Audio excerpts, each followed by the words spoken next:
श्री परमात्मने नमः. श्रीमद्भगवद्गीता अथ प्रथमो अध्याय. अर्जुन विषादयोग. कुरुक्षेत्रातील युद्धस्थळावर सैन्यांचे निरीक्षण. पश्येतां पांडुपुत्राणामाचार्य महतीं चमूं युडां द्रुपदपुत्रेण तव शिष्येन धीमता. हे आचार्य, तुमचा बुद्धिमान शिष्य द्रुपदपुत्र याने कौशल्याने रचलेली ही विशाल पांडवसेना पहा. तात्पर्य: मुत्सद्दी दुर्योधनाला आपले श्रेष्ठ ब्राह्मण सेनापती द्रोणाचार्य यांच्या चुका दाखवून द्यायच्या होत्या. द्रौपदीचे पिता द्रुपद यांच्याशी द्रोणाचार्यांचे राजनैतिक कारणावरून भांडण झाले होते. या भांडणाचा परिणाम म्हणून द्रुपदाने एक मोठा यज्ञ केला, ज्यामुळे त्याला द्रोणाचार्यांचा वध करू शकेल अशा पुत्राची प्राप्ती झाली. द्रोणाचार्याने याची पूर्ण जाणीव होती आणि तरी सुद्धा उदार ब्राह्मण या नात्याने त्यांनी आपल्याकडे लष्करी शिक्षण प्राप्त करण्यासाठी सोपविण्यात आलेल्या द्रुपदपुत्र दृष्टद्युम्नला स्वतःकडील सर्व प्रकारचे युद्धकला शिकविण्यात मुळीच कसर केली नाही.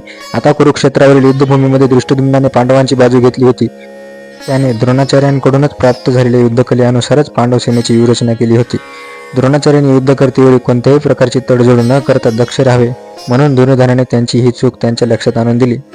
यावरून त्याला हे देखील दाखवून द्यायचे होते की पांडव हे द्रोणाचार्यांचे प्रिय शिष्य असल्यामुळे त्यांच्या विरुद्ध युद्ध करताना त्यांनी कोणत्याही प्रकारचा सौम्यपणा दाखवू नये. विशेषतः अर्जुन हा त्यांचा बुद्धिमान आणि सर्वात प्रिय शिष्य होता. अशा प्रकारचा सौम्यपणा युद्धात पराभूत होण्यास कारणीभूत ठरू शकतो, असा इशाराही दुर्योधनाने याद्वारे दिला. अत्र शूरा महेश्वासा भीमा अर्जुन समायुधी युयुधानो विराटश्च द्रुपदश्च महारथ. येथे या सैन्यामध्ये भीम आणि अर्जुन यांच्या बरोबरीचे शूर आणि महान धनुर्धर आहेत. तसेच युयुधान, विराट आणि द्रुपद यांच्याप्रमाणे श्रेष्ठ योद्धे सुद्धा आहेत.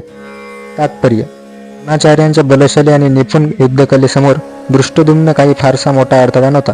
तरी भय वाटण्यासारखे इतरही अनेक योद्धे होते.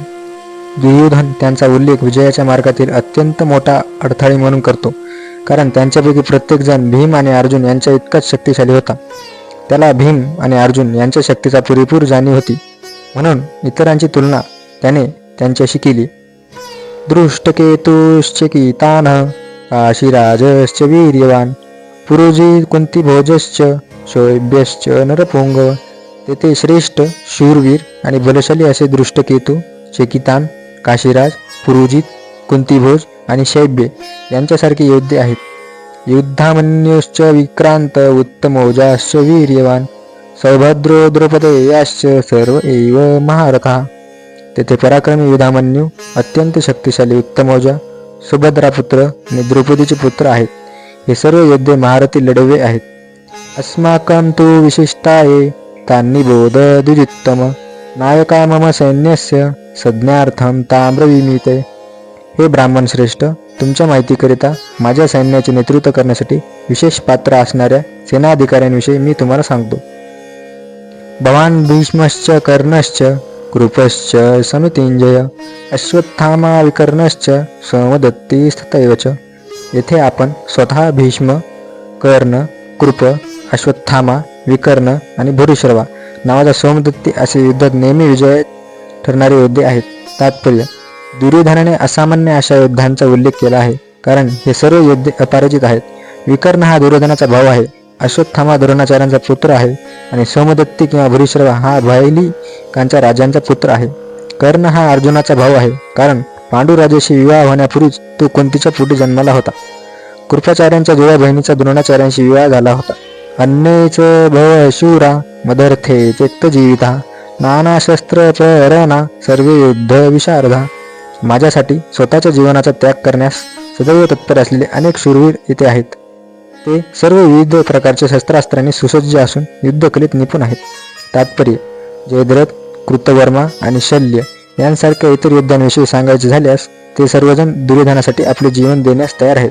दुसऱ्या शब्दात सांगायचे तर ते सर्वजण पापी दुर्योधनाच्या पक्षाला मिळाल्याने कुरुक्षेत्राच्या युद्धभूमीवर या सर्वांचा मृत्यू अटळ आहे.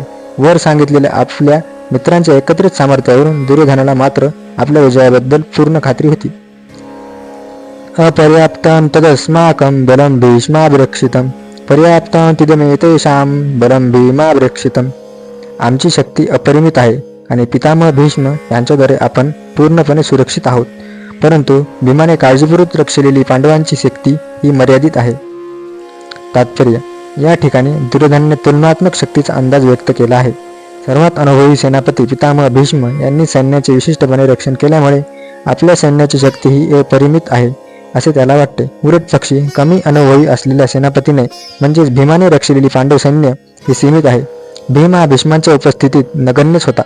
दुर्योधन भीमाचा नेहमीच मत्सर करीत असे, कारण तो पूर्णपणे जाणून होता की जर त्याचा मृत्यू होणारच असेल तर तो भीमाकडूनच होईल. पण त्याचबरोबर अत्यंत श्रेष्ठ सेनापती भीष्म यांच्या उपस्थितीमुळे त्याला स्वतःच्या विजयाची खात्री होती. या युद्धात आपला विजय होईल या आपल्या निष्कर्षाचा त्याला विश्वास पटला होता.